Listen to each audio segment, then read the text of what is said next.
Testing, testing, 1, 2.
Test.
Alright, guys, welcome.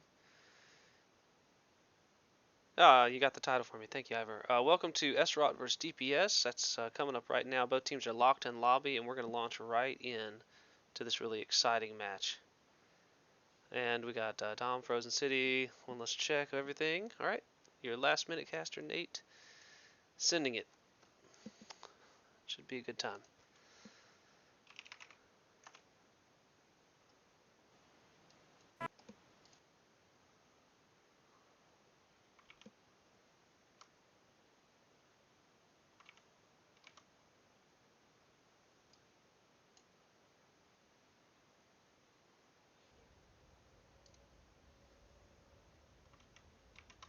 Alright. This is Frozen City domination. Luckily it's 5v5, so it's not going to be too standoffish. Kind of excited to see what each team has brought at the end here.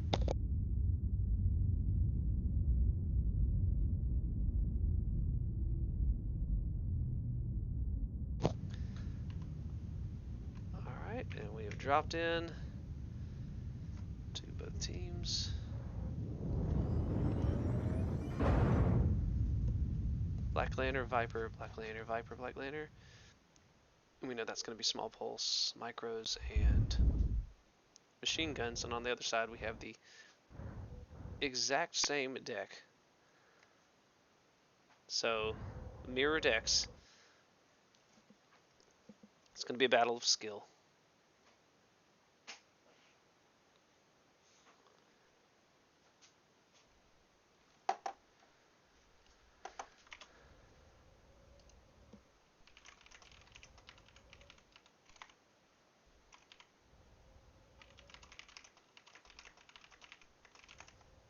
Alright, and we're just waiting as both teams are kind of stacking up over the center. UAV's up. They know that they're there. They are about to engage.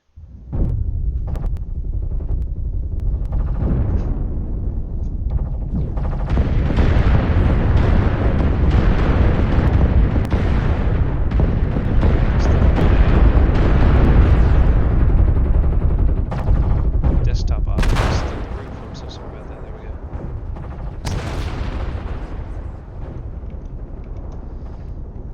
Wanted to deafen some people at the start of this.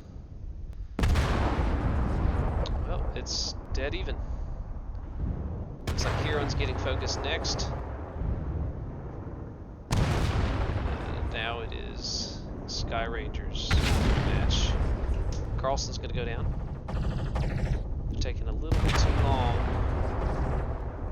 Looks like Bachal's next. Just going to go Esrot's way. There's just too many, there's just one too many left. 2 Vipers versus 1 Viper.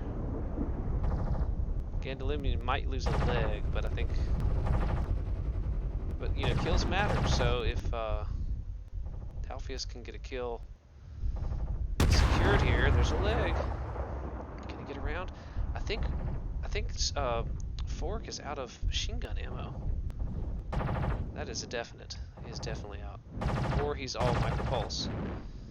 Come on, Alpheus. Get that last kill. Oh, he's legged. So close. Strike, get him. From the grave. That was a good match.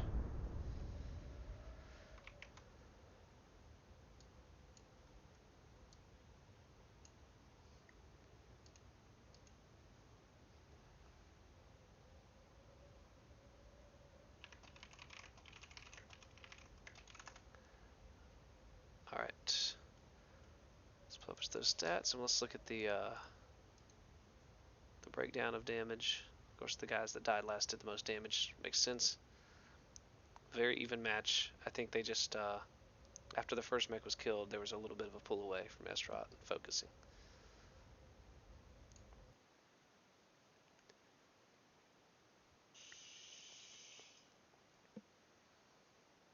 And go check over here. Sky Rangers win that one. They get 10 points. Not sure who won the 1v1.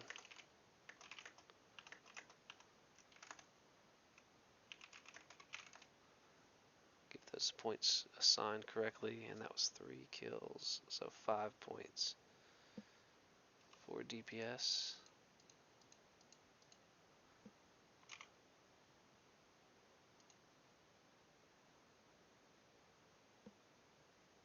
Esrot won the 1v1, so it's 11-5.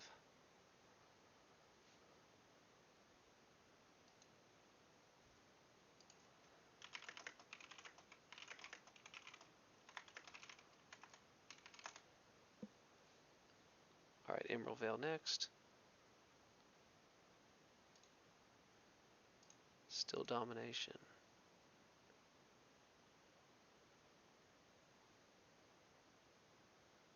Here we are. 300 tons domination, Emerald Vale.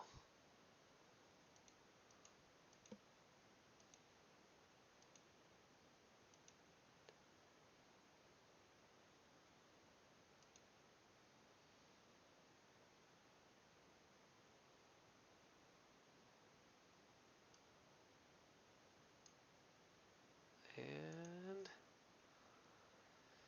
looks like Team 1's almost locked already, which is good.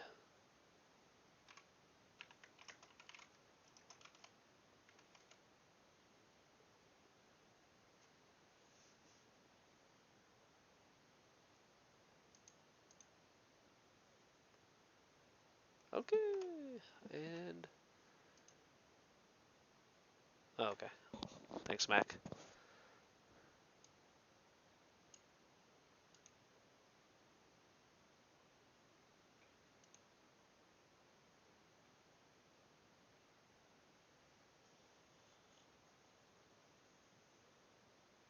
Just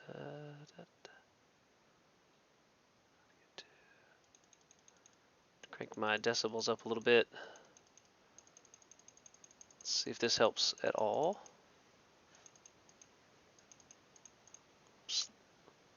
Maybe that'll be better. Yeah.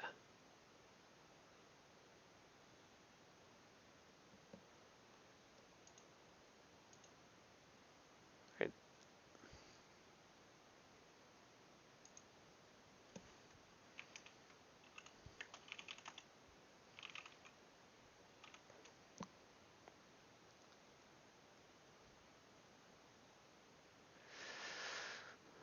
Alright, DPS almost locked, 1 mech left.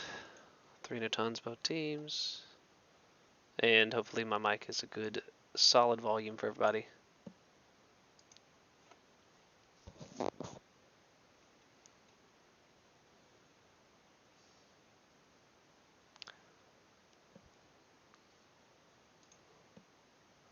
think Team 2 will lock before the 5 minutes, so I don't really see much need for warning. This is a great trading map.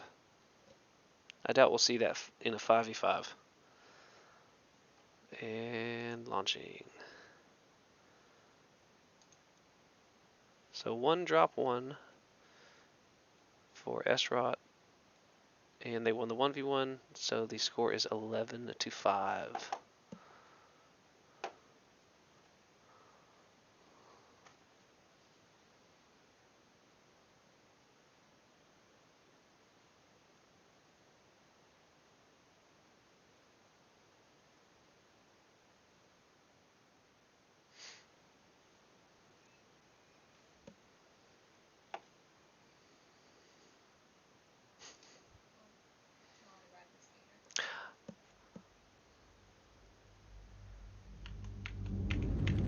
Giving me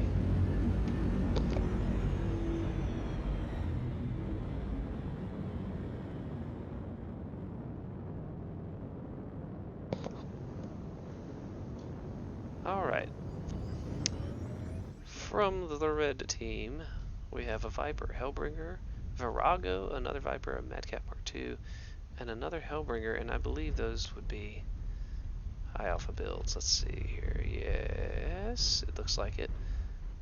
Interesting, because Hellbringers are very not tanky, but it is clan v clan. And then on the other side we have a linebacker rush deck, and just DPS is taking what looks like they're going to try to do like a ranged approach with Vipers holding the circle from 2 angles, and that's really, see the UAV in the middle there, it's a good UAV. That's really going to be an interesting approach. We already see large lasers, so those were ER larges. And the linebacker spot where they are, and gadolinium, sorry, has gotten shot in the legs. It looks like they're legging, but they're not. Oh, Metafox just missed that strike. They're not quite doing enough damage, and they're a little bit cagey. But the linebackers have a problem. Oh, the strike is gonna nail all of them. That's a great strike. The linebackers have an issue of if they do push, which they're doing now, the Vipers can get right in their backs, which they should probably do in just a moment. There they go. Maybe go forward. Looks like 2 have broken off. Now they're circling. Alpheus doing a good job of diving in. They're a little bit too low on the ridge for their Overwatch to help too much. Kieran just hammering with UAX, but I think that the angles are a little bit cut off, and Alpheus is about to die, and his Overwatch can't help him. So Ivor will probably go next, and those are their DPS mechs. So Ivor now legged, so he's going to die next. Bachal's going down. Kieran's going to do a lot of damage, but this team's not going to be able to win this. Looks like they went for legs initially, but now they're trying to go for torsos of Great Fox. Yeah, the linebackers have this. They had it on the drop deck, to be honest. Gadolinium's legged, but he can shield the other leg. Kieran's 100%, but he can CT or leg. Great fight, but I think he's yes, get another kill on Gadolinium, but a Viper with machine guns in your back is just too much. So good, follow him down. That was a Mech Lab win for this particular mode. And that's it.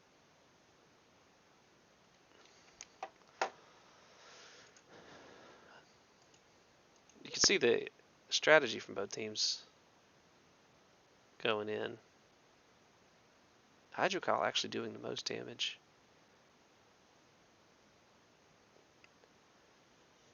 But when the Vipers dove in, the linebackers were too close to the edge of the hill already. They couldn't quite do anything. Alright, exit that match.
Alright, next up, Forest Station.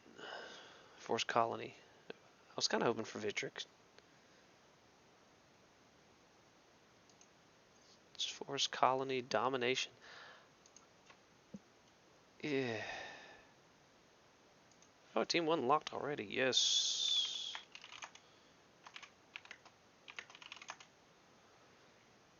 SROT knows what they're rolling with. They already used linebackers. They already used 2 Lanners and Vipers. They already used their other Vipers. So they've got some Lanners left. But as we get to more tonnage, it won't matter. Anyway.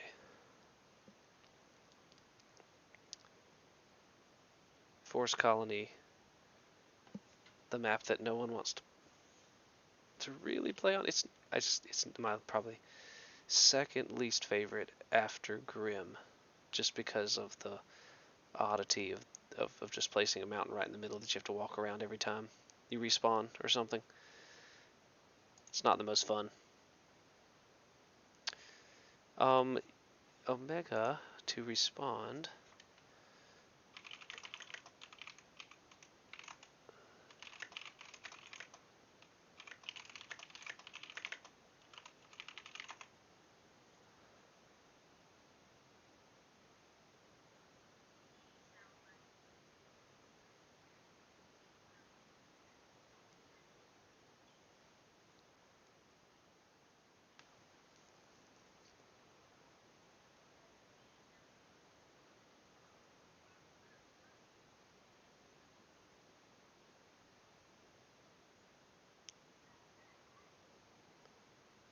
Probably need to rename the title, but I'm not actually logged. Alright, Team 2 locked. Sweet. And we're launching.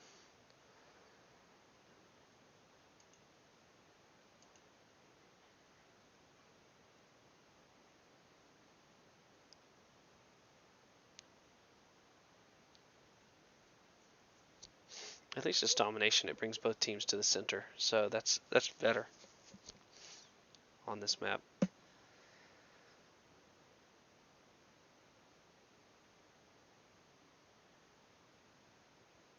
You wouldn't see like a Conquest 8v8 really played, I don't think, on this. At least if it was, I'm sorry for whoever had to play it.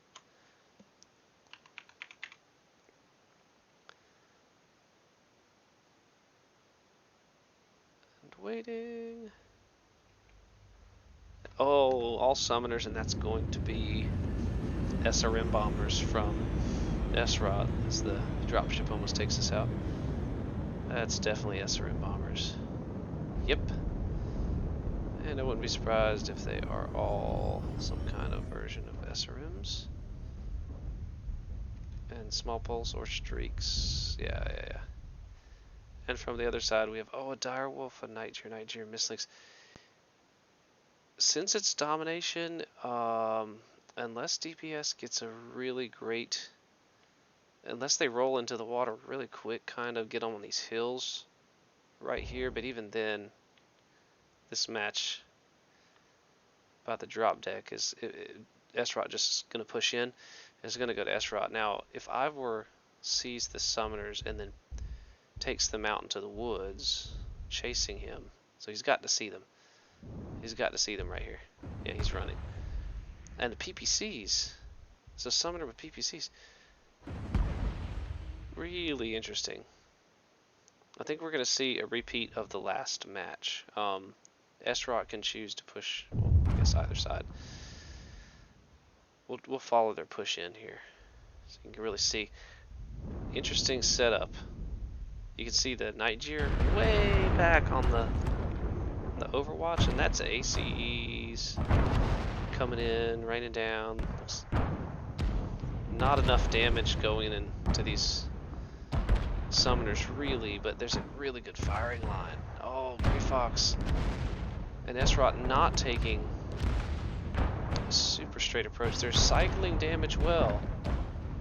This is a really cool angle to see here. Look at that fire. And Grey Fox legged. They're going to leg the other summoners and just kind of leave them at range, I think. This Carnage, they can't really do anything to Hydra Kyle. Gadolini was going down. Gray Fox is legged. Kieran goes down really fast. The mislinks on the back of Carlson, that's a good...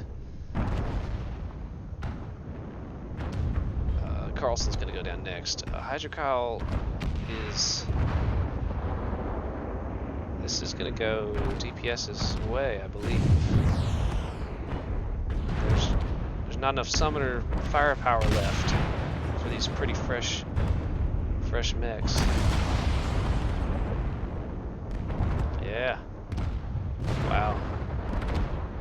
It's a well-played receive. I'm surprised S-Rot didn't push around the island on the inside, but then DPS could have just gone into the water, but they pushed into the open. And Gray Fox is going to go down a 5-1. Well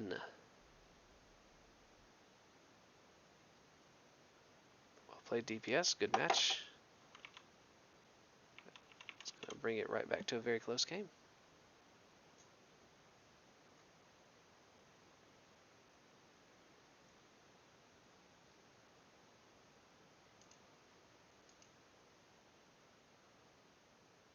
Alright, pump stats.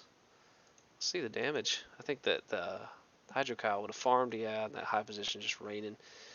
Kieran pumped out a lot of damage before he went down. He was focused first. Really good damage spread from DPS, and you can see the summoners that didn't quite get into range here.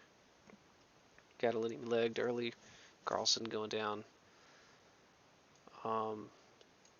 Surprising that both teams have to agree on Vitrix Station. The summoners would have been really nasty on that map, but on a more wide open map like Forest Colony, there it is. Alright, Grimplex is next, another big map. And that is Assault. So, other than wanting to get points, there's no real reason to engage in any particular location. So this is going to be interesting. Interesting to see here.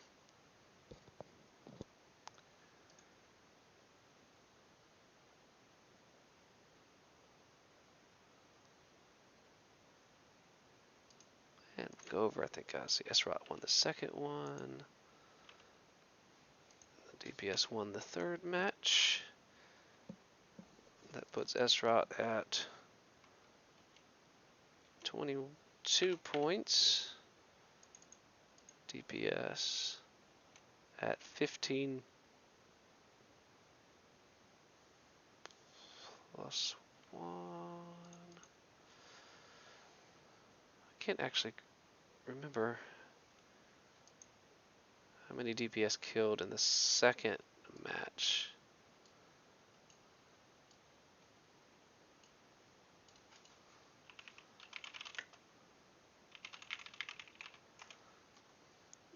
Give me a minute.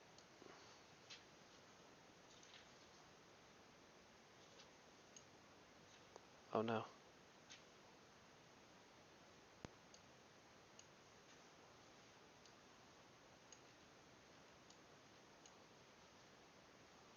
think I got everybody right.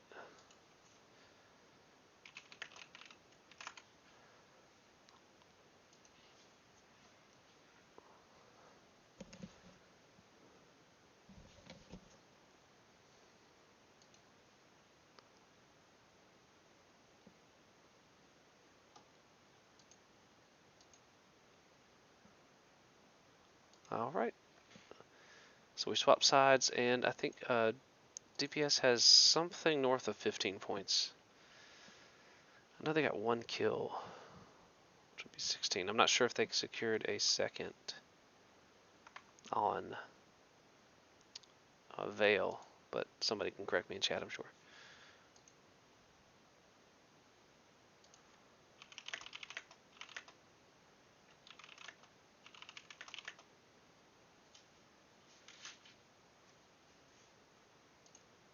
On Emerald Veil.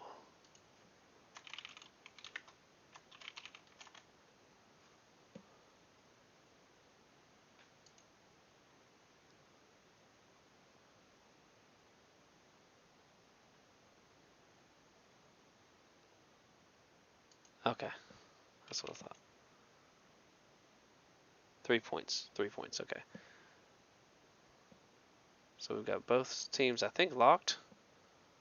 I think they're going to say locked and locked at the same time here. So that would be 18. So it's 22 to 18. Very, very close. Hydrokyle's locked.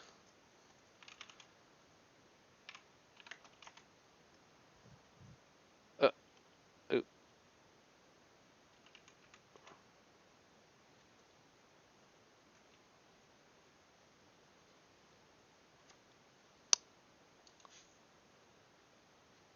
And they are switching spawns last minute. Both teams taking 400.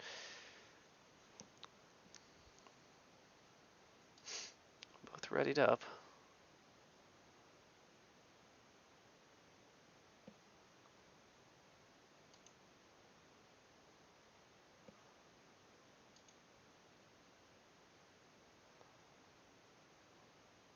Alright. And launching. It'll be interesting to see where the teams set up on this map. Again, the teams want the kills, but there's no... The base, yeah, sure, but there's no real reason to set up in one particular location. So, we'll see.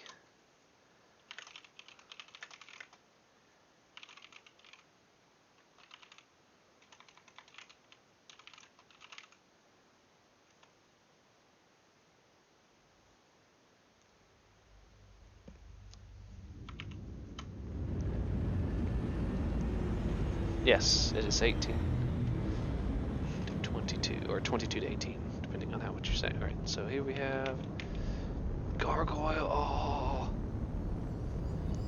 versus Mark IIs, and this is going to be a question of how close can the Gargoyles get on such a wide map before the Mark IIs just wail in. Let's see what's on them here. Maybe I could click on them. ER's Gauss. ER Gauss. UX. And looks like LBX. So, let's see that. You can tell by the kind of Gatling gun shape versus the like hollow barrel of that. Now that could be, no, the LBX has the little dots on the sides. So they kind of got themselves covered from all kinds of standpoints. And for really, DPS just needs to hard push. They just need to push over the hill right now and not pause, and that's what they're doing. I always like to follow the push in. Spoon, they know what they've got now. They got the UAV, but come on. The Mad Cats need to back up right now. They need to absolutely be at least a couple hundred meters away. Hydrokyle's a little bit far front. He needs to wait a second for his team. I think he turns over his shoulder and goes, what's the hold up, guys? He's going to get focused real hard first. Just first over the hill. They're going for Metafox. They're going for legs. Hydrokyle peeling off. The Viper's isolated. They're going for the bigs. Hydrokyle gets two. Oh. They're splitting 2 and 2. Gadolinium's going to go real fast. The legs. Done. And then the Viper should get summarily legged. He's doing a great job shielding himself. Yeah, he is legged now. Sorry I'm missing the other fight. But Carlson goes down at the far end. It looks like it's going to go DPS's way. Just too much. But Kieran and Udare are too fresh, and Fork is legged, and there's too much armor on the field. And they sure are hitting that wrong leg. There we go. Wow, that was really well played from DPS with the mechs they had, and I didn't think that was a bad drop deck. drop deck to drop deck for. It was a good idea for SROT, but they just were caught. Kind of the opposite version of the last match. If they had a firing line that the Gargoyles pushed into, then it would have been kind of a different story. Chiron with top damage. Well, really, the DPS magnet, Viper with top damage, he could have been picked early. But I think the call was to go for the big mechs first. So good job to DPS. That is now, let's see, they get 3. So 5 points for SROT. Let's get some 227, 228. So it's 27-28. Which means the last match is anyone's game.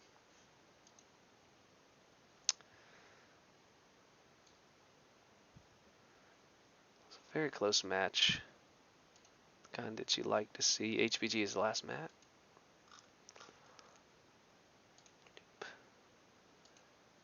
The old HBG. Haven't seen this one in a while, especially since the reskin.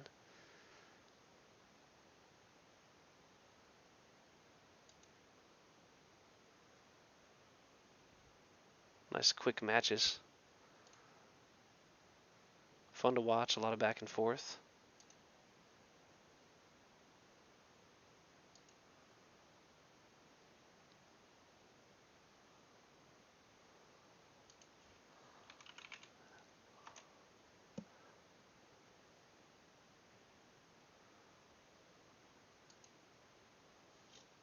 And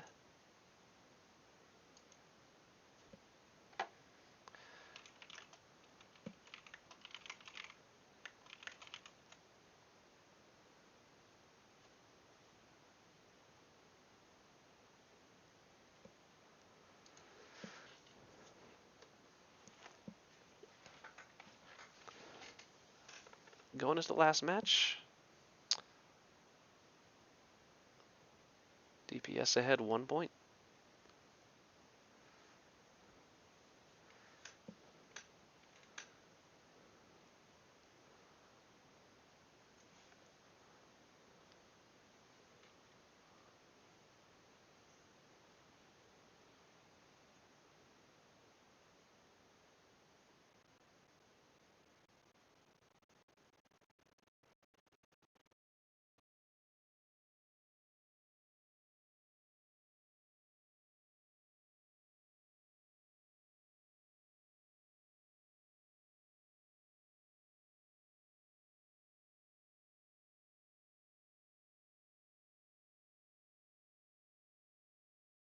Watching my last match. I need to smooth.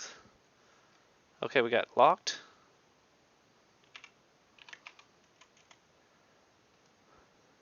Probably going to be locked and locked here.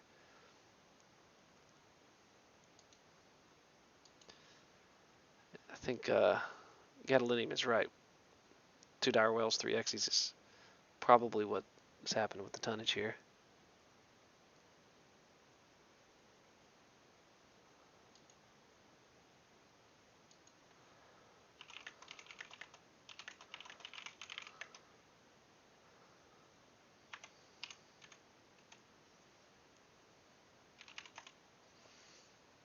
Okay, locked and locked. Here we go. Last match.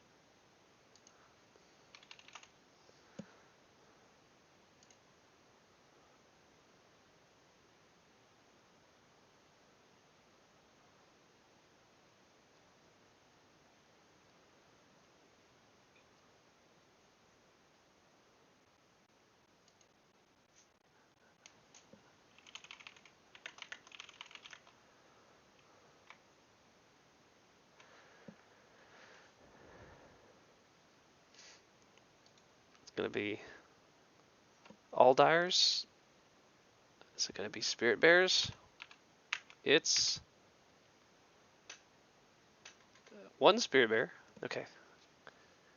So quintuple Kodiaks versus 2 dire whales and 3 X's, and just by virtue of hitboxes, Uh, well, we'll see what pathing they take. We already know what's on these dyers is going to be Gauss ER large. The XE's some version of 2 or 3 PPCs, maybe ER larges, but it's the same result or ending thing. And just like last match, I'll bring you in close to identify builds close up. It's a LBX SRM Spirit Bearer. Surprise, surprise. And those are all LB. Those are all LB Kodiaks. Probably AC10.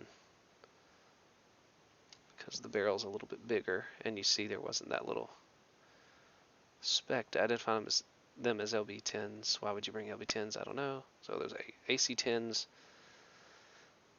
And I think if they go underneath, come out, and see, how would they get up here? They would get up by the. I'm just gonna have to figure out as fire is rained down.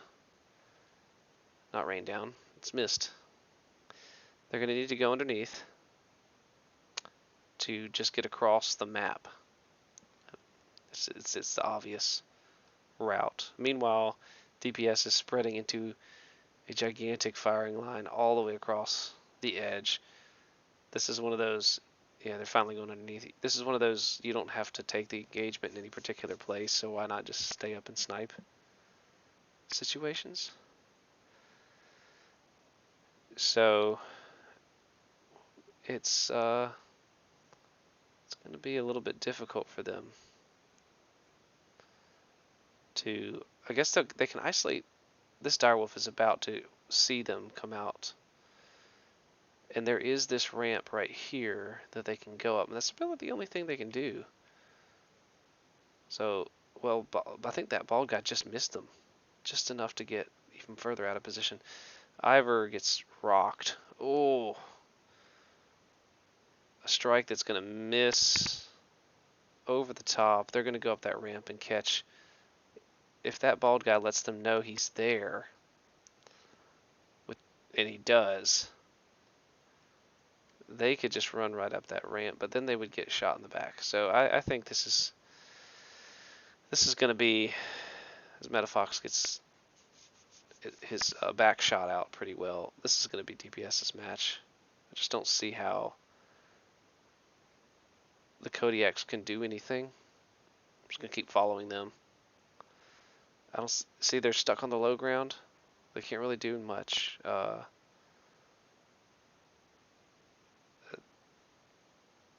mean, yep. If I were popped a UAV right now, but or had seismic, I believe it's at this point that Metafox is going, why? What do I do? I don't. That's what I'd be doing. Well, they're staying alive. What they could do is just deny points. I mean, honestly, there's a Dire is getting a little bit of damage, but he's gonna just use that. Oh, that now they have isolated. I think Fork is just saying, come on guys, we need to kind of push up and isolate one mech somehow. But this high ground position just lets DPS run away. I don't think we'll see many kills this match. I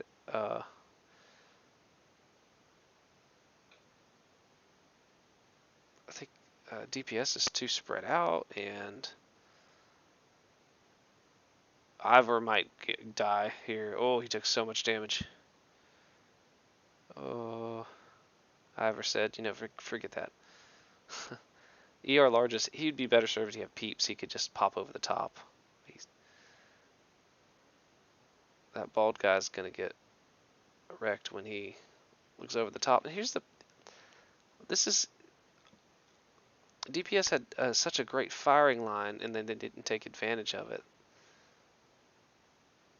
And the rest of DPS is just way too far back. Like, they're not helping. They need to be up on this pillar here, right here, looking into the killing box, basically. But instead, it's 2v5, and one dire has actually crested, and this is going to be spell death for Ivor and that bald guy. Kieran's coming up too late. Gray Fox is going to take both of them out, and then also damage a lot of Kieran. Kieran gets a good shot in on him. He might pull back now. The rest of the Kodiaks are taking the hint. Fork getting crossfire. We'll kind of look at this from their perspective because they're the ones targeted. That bald guy's 4 minutes. He and Ivor could drop and just huff it to the other side of the map and just deny points. Ivor continuing to trade. Now Kieran getting focused, but not really taking anything that's hurting him. He's really rocking them. I wonder if it'd be nice if they had a strike. The Kodiaks are getting just getting bottlenecked on this top here. We've seen some indecision from both teams that have cost them, and I think at this point the Kodiaks are just too hurt. I know that there's a dire and Ivor are really hurt, and Ivor's down here. Or the bald guys. I think Spoonwrecker knows he's over there and is going to go secure that kill. There's just no way. The Kodiaks decide to finally push the top, but they're not close to anybody. Yeah, Spoonwrecker gets 4. Gray Fox will probably die next. Oh, Hydrocal coming down to face tank the Exy, and that's the Spirit Bear, and that thing will rip. One shot, 20%. Kyle got really lucky that he didn't take another. Gray Fox is really hurt. Ivor's really hurt. Ivor's going to go down right here. And then Kieran is trying to secure the kill and also run away, but now that the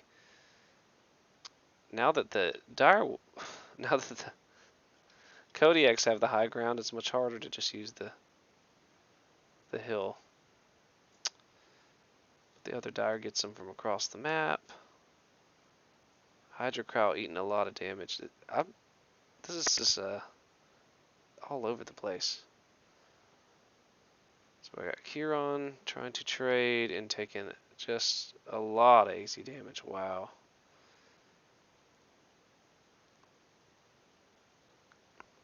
Oh, Carlson's stuck. That's almost cost him. I mean, I think Bachal is going to finish the match off, and he really should. He should really just kind of push out from his position right now. He's got the most armor. He could finish Gray Fox. He could finish all these Kodiaks. I don't think that Kieran and Hydrocow can do much more. They can get positions in Pop-Tart, sure, but they can't really do much else. Bachal needs to just needs to move. He can't stay in this position. It's a minute left, guys. It's a minute left. Kieran trying to secure the kill on Carlson. Sees him up there. Give you that wide view because I can't really.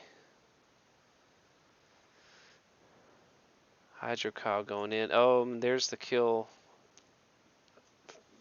Oh, and Bachal misses a Gauss shot and is getting wrecked really long range. By 1%, it misses another Gauss shot. There he goes with the ERs. Okay. So another kill secured, and we have 20 seconds left. Let's see. Take you over to this side. Carlson trading hard, trying to secure that kill. Another peep into him. Hydrocow hurt. Kieran hurt. Everybody hurt. It's 8 seconds left. They're not going to get these kills, and as predicted, we don't have a full count here. Oh, they're really going for it, but that's 0. So a win for DPS, so they get 1 point from that, but they technically lose 6 Is it 2 points per? Yeah, they lose 4 points for not getting those other 2 kills. And I think we'll probably see that a lot on HPG, just because it's a large map and there's no impetus for teams to like be in any particular position. Huge damage numbers. Way Gray Fox and Gadolinium just able to rock those ACs across the entire map. That's a lot of damage. Hydrocyle doing a good job. Each XC kind of keeping there. Bald Guy went down first, so he did decidedly less. But that's a win. So that's just 1 point. Plus their 3 kills, which is 5 points. So 34. And S-Rot gets 3. So DPS wins 34-30, I believe. Well, I'm glad I was able to pick this match up last minute. And hope you all enjoyed it.